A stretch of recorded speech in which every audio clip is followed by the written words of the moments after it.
All right, I'm going over an article from the Florida Association of Realtors, FAR, and this is about the lawsuit because 1.78 billion with a B dollars has been awarded to the plaintiffs in this case for the NAR lawsuit. And what is this whole NAR lawsuit? Basically, it's very simple. It's saying that sellers have sued the National Association of Realtors and a few other brokerages, very large brokerages, and said that, hey, it's been unfair that you have required all the sellers to pay the buyer's agency compensation. But let's go over this article because there's a lot I don't agree with. And yes, I know I'm biased, okay? And by the way, if you're thinking about selling your home and you want to do it for sale by owner, I have a program that's going to help you do that. I'm giving it away for free right now. If you are interested, please use the link below, sign up, and as soon as it's available, I will release it out to you for free. All right, let's start. So basically in Kansas City, Missouri, the jury has found that the National Association of Realtors and a few other brokerages were found guilty and awarded the plaintiffs, which are 500 Missouri home sellers. So only 500 people joined this lawsuit, 500 plaintiffs. This is just mind-boggling because there are many, many transactions every single year nationally, and we're expecting to see a lot more lawsuits like this. But basically, they were awarded from anyone who sold between 2015 and 2022. $1.78 billion. Mind-boggling numbers, right? But they basically said that they claimed that the practice violates antitrust statutes and inflates buyers' costs. Now, this is the first part that I don't agree with. It inflates the buyer's costs. Here's the situation, right?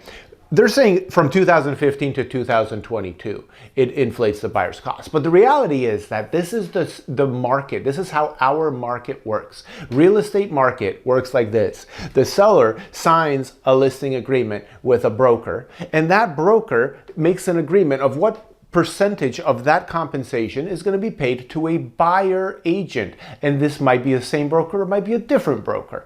And now this buyer agent is motivated financially to go and find clients to sell this house. Or maybe they have clients and they show this house because they're going to get paid, 2.5%, 3%, whatever the compensation is. In fact, D.R. Horton Homes right now, which is, one of the nation's largest builders, is offering 4%, sometimes even 5% on some of their new construction home. So obviously they're selling a lot because people are motivated by money. It's as simple. But they're saying that it inflates the buyer's costs. And I don't agree because I don't think that it's smart for a buyer to go directly to the listing agent to go and find, the home. Because first of all, they're not being represented. This listing agent is representing the seller. They signed an exclusive right to list agreement in Florida, at least. And their principal is the seller. So now whatever the buyer has, hey, let's make a deal. How much are they willing to take? I can pay up to this much, but let's start lower. The listing agent can go and tell the seller everything. And now the buyer is in a predicament where they thought this was told in confidentiality, and it wasn't, because at the end of the day, the seller, the listing agent, got hired to sell and do what the seller wanted them to do. Anyway, I don't agree. It didn't inflate the buyer's costs because the cost would be inflated by having to pay an agent to get represented. And we might see that. We might see buyers offering compensation to buyers' agents. And I think that where the market's going to go, and we'll see. But if eventually it's not required to compensate buyers' agents at all, and all MLSs change the rules, because right now it's required to offer compensation, if they change the rules, then there's going to be a lot of listings that don't pay the buyer's agents, and those homes are not going to get shown unless shown by a beginner buyer's agent who, basically didn't check what the compensation is prior to showing it, or that they have a buyer that's paying them directly out of pocket, which, by the way, is cash out of pocket. It is not rolled into your financing. You need to pay, your 20% down payment, and then you need to bring another 3%. And what about FHA? You know what? I have so much to say about this. different conversation. Let's finish going over this article here. So now it goes on to the section where it says, NAR answers your questions. NAR is the National Association of Realtors, who were, named in this lawsuit, right? So here's what they're saying.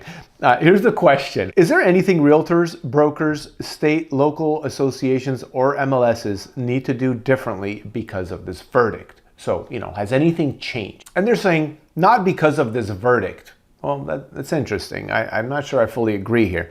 But NAR has emphasized for many years two important things. One is the use of buyer representation agreements, which I definitely agree with. If you're a buyer, you should be represented exclusively in a negotiation and make sure that your best interests are being looked after by one agent.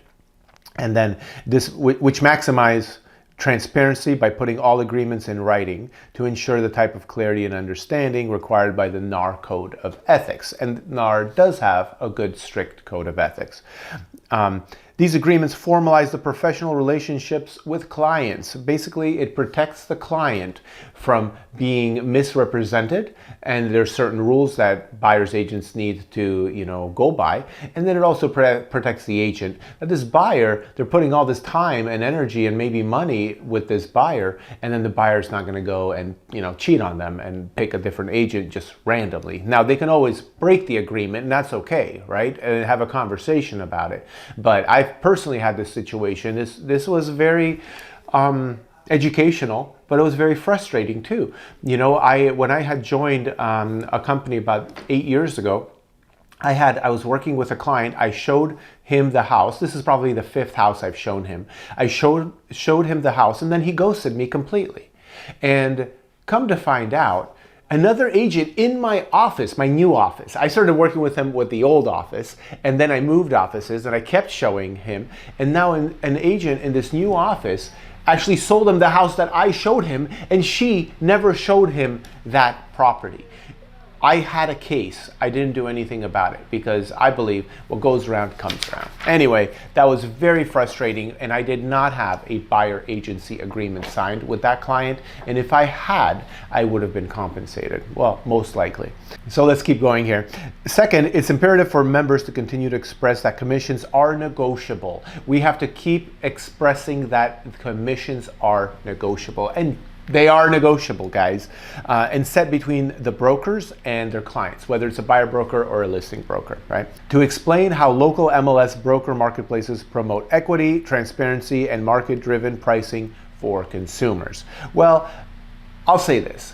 It's not fully transparent. I don't fully agree with this because the part that's not transparent is what the buyer's agent compensation is. If that was transparent, I think there'd be a lot of agents in trouble for not showing properties that offer a 1% commission or something. Sometimes there's these for sale by owners that, pay $350 listing fee and 1% commission, and agents are not showing that property. Those people don't get any traction, any activity. So let's go on to the second thing that they're talking about is what does the future of buyer representation look like as a result of this verdict? Listen to their answer. What does the future of buyer representation look like? That's the question. If class action attorneys had it their way, buyer representation would be very much at risk because many first-time home buyers, among others, couldn't afford to pay for representation out of their pocket. That's very true. Members must take every opportunity to express how they are experts who guide consumers through the financial, legal,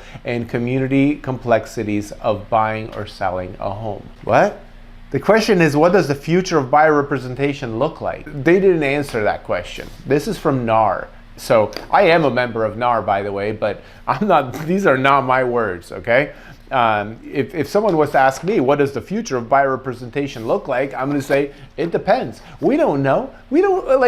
Can you predict the future? This is so stupid, okay? What kind of question is that? I have no idea what it looks like. What could it look like? Okay, that's a little more reasonable question. Here's how it could look like. First of all, sellers pay their agents, buyers pay their agents. It could look like that. Next is sellers have the option to pay the buyer's agent as well. Okay, it could look like that. Also, it could say buyer's agents have a representation agreement that says a certain percentage, and if you're willing to work with them, no matter what, you're going to pay that amount. It could look like that. We have no idea. They might say no more representation for buyers. If you're a buyer, you have to go directly to the listing agent, and now everything is 2.5%, 3%. We don't know, okay? Dumb question. Sorry, got me a little riled up. Next question. How does this verdict affect the ongoing litigation, including other seller lawsuits? And they say it doesn't. Cases are tried separately and we remain confident we will ultimately prevail. We have a strong case we'll present on appeal because our rules are pro-consumer and pro-business competitive. Okay, this is interesting, right? So first of all, how does the verdict affect the other ongoing litigation? It doesn't. Not true. Now there's a precedence, okay? It does affect it. Next is cases are tried separately. Yeah, that's true. They are tried separately and they remain confident that we will ultimately prevail. Great. We have a strong case we'll present on appeal. Well, great. This means that this isn't over. They are appealing, and this is exactly what I've said and what I've thought this whole time is that, look, as soon as you get, a verdict, you should appeal it. You should try to reduce it. You should try to eliminate it. You should get a second opinion. Now, I know that this is, a trial by your peers and you lost that trial. It's still worth trying, okay? Now, the third question that they had is, would NAR ever consider changing the cooperative compensation rule? And they answered, the rule has always been in place to protect and serve the best interests of consumers, support market-driven pricing, and advance business competition. Okay, first thing I'll say is it's always been in place to protect. Yeah, that's true. It is in place to protect everybody. And it is in place for the best interests of consumers because the buyer agency is going to get representation. That is better for everybody. There's going to be less lawsuits that way. And then also to support market-driven pricing. Well, it's true, but that market-driven pricing has increased the price of the home slightly, maybe up to 3%. Because the seller is funneling some of those profits to the buyer's agent, right? So maybe, okay? Yeah. And advance business competition.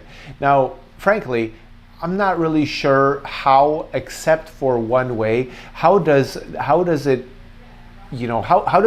a seller compensating a buyer's agent to advance business competition? And all I'm thinking is that it prevents the listing agents from kind of like hoarding everything and holding all of their listings real close and then not promoting it, not marketing it, and just kind of waiting to get that entire compensation for themselves. And then NAR said that NAR consistently reviews and considers evolving its rules in a way that responds to the changes in the industry and what best serves consumers. So, again, the question was, would NAR ever consider changing the cooperative compensation rule? And they didn't say yes, but they implied yes by saying that NAR consistently reviews and considers evolving its rules, which is, changing the rules. The second to last question is, do you expect the plaintiffs to seek an injunction requiring NAR to stop making the rule mandatory or eliminate the rule? And yes, it is mandatory. So they said, we cannot predict what the plaintiffs will do, okay? This is basically an enforcement nationwide of no more compensating the buyer's agents. We would contest any such effort because this rule has always been in place to protect and serve the best interests of consumers, support market-driven pricing, and advance business cooperation. I mean, once again, same answer, basically. So to the question is, would they expect the plaintiffs to seek an injunction? They said, we would fight it. That's it. We would fight it. We have funds. We have money. Well, maybe not anymore. They have to pay $1.78 billion. Anyway, they're going to protect, the real estate agents, the consumers, and the businesses. Last question that was asked is, does NAR have the funds to pay the proposed damages or post a bond to file an appeal? Great questions. Answer: NAR will appeal and have the funds to post bond, which allows us to proceed with our appeals and defer potential payments of damages. So first and foremost, no one got any money, including these attorneys that are suing, right? Nobody got anything. At this point in time, there's going to be an appeal process and you have to post a bond, so you got to have some money here. And then it says further, while appeals take years, what does that mean to you?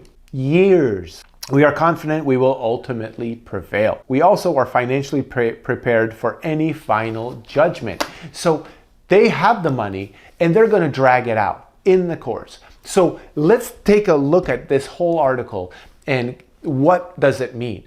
It means this, that no changes are going to happen that are going to be required by law anytime soon. Yes, they will happen eventually, most likely, probably, okay? But there's going to be agents, especially buyer's agents out there, that are going to start seeing lower compensation from sellers. That's what I think is going to happen.